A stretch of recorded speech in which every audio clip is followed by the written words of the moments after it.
उत्पत्ति 44:1। तब उसने अपने घर के अधिकारी को आज्ञा दी, इन मनुष्यों के बोरों में जितनी भोजन वस्तु समा सके उतनी भर दे, और एक एक जन के रुपये को उसके बोरे के मुंह पर रख दे। 2। और मेरा चांदी का कटोरा छोटे के बोरे के मुंह पर उसके अन्न के रुपये के साथ रख दे। यूसुफ की इस आज्ञा के अनुसार उसने किया। 3।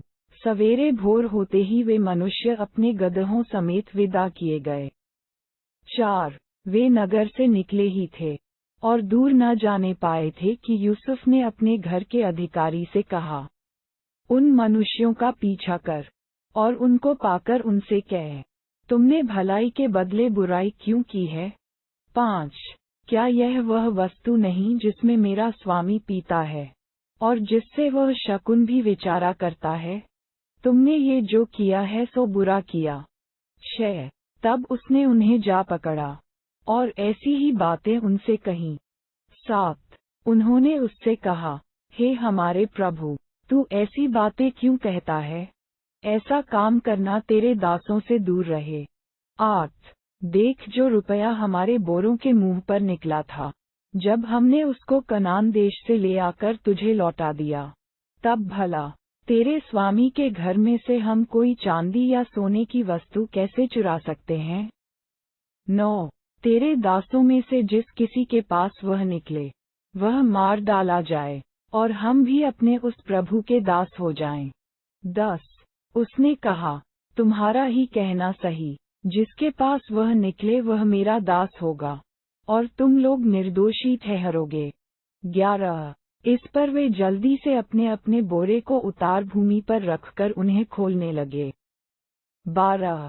तब वह ढूंढने लगा और बड़े के बोरे से लेकर छोटे के बोरे तक खोज की, और कटोरा बिन्यामीन के बोरे में मिला। 13। तब उन्होंने अपने अपने वस्त्र फाड़े, तारांकन और अपना अपना गधा लादकर नगर को लौट गए। 14। जब यहूदा और उसके भाई यूसुफ के घर पर पहुँचे और यूसुफ वहीं था, तब वे उसके सामने भूमि पर गिरे। 15। यूसुफ ने उनसे कहा, तुम लोगों ने ये कैसा काम किया है? क्या तुम न जानते थे कि मुझ सा मनुष्य शकुन विचार सकता है? उद्धरण चिन्ह।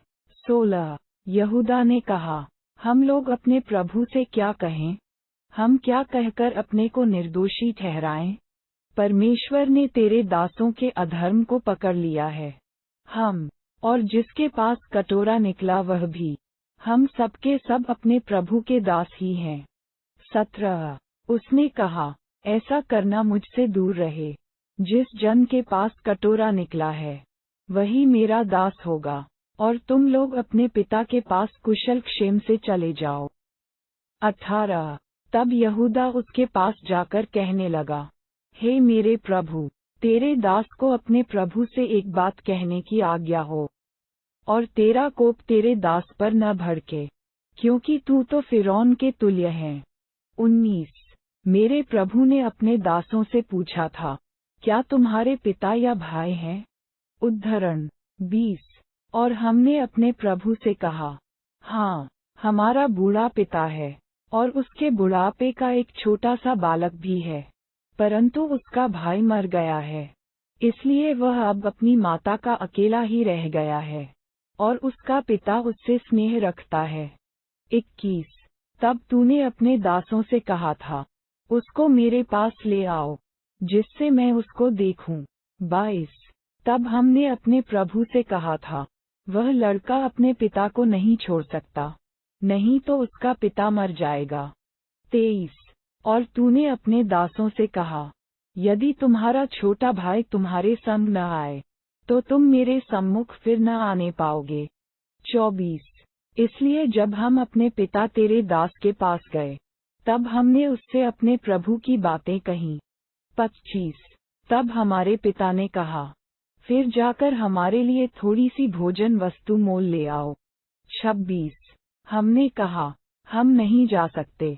हाँ, यदि हमारा छोटा भाई हमारे संग रहे, तब हम जाएंगे, क्योंकि यदि हमारा छोटा भाई हमारे संग न रहे, तो हम उस पुरुष के सम्मुख न जाने पाएंगे। 27।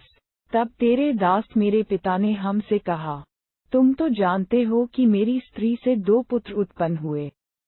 28 और उनमें से एक तो मुझे छोड़ ही गया, और मैंने निश्चय कर लिया कि वह फाड़ डाला गया होगा, और तब से मैं उसका मुंह न देख पाया।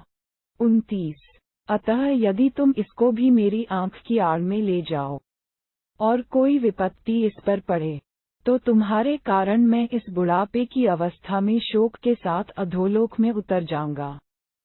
30 इसलिए जब मैं अपने पिता तेरे दास के पास पहुंचूं, और ये लड़का संग न रहे, तब उसका प्राण जो इसी पर अटका रहता है। 31 इस कारण, ये देखकर कि लड़का नहीं है, वह तुरंत ही मर जाएगा, तब तेरे दासों के कारण तेरा दास हमारा पिता, जो बुढ़ापे की अवस्था में है, शोक के साथ अधोलोक में उतर जाएगा। 32 फिर तेरा दास अपने पिता के यहाँ ये कहकर इस लड़के का जामिन हुआ है, यदि मैं इसको तेरे पास न पहुँचा दूं, तब तो मैं सदा के लिए तेरा अपराधी ठहरूंगा। 33 इसलिए अब तेरा दास इस लड़के के बदले अपने प्रभु का दास होकर रहने की आज्ञा पाए, और ये लड़का अपने भाइयों के संग जाने दिया जाए। 34 क्योंकि लड़के के बिना संग रहे मैं कैसे अपने पिता के पास जा सकूंगा। ऐसा न हो कि मेरे पिता पर जो दुख पड़ेगा वह मुझे देखना पड़े।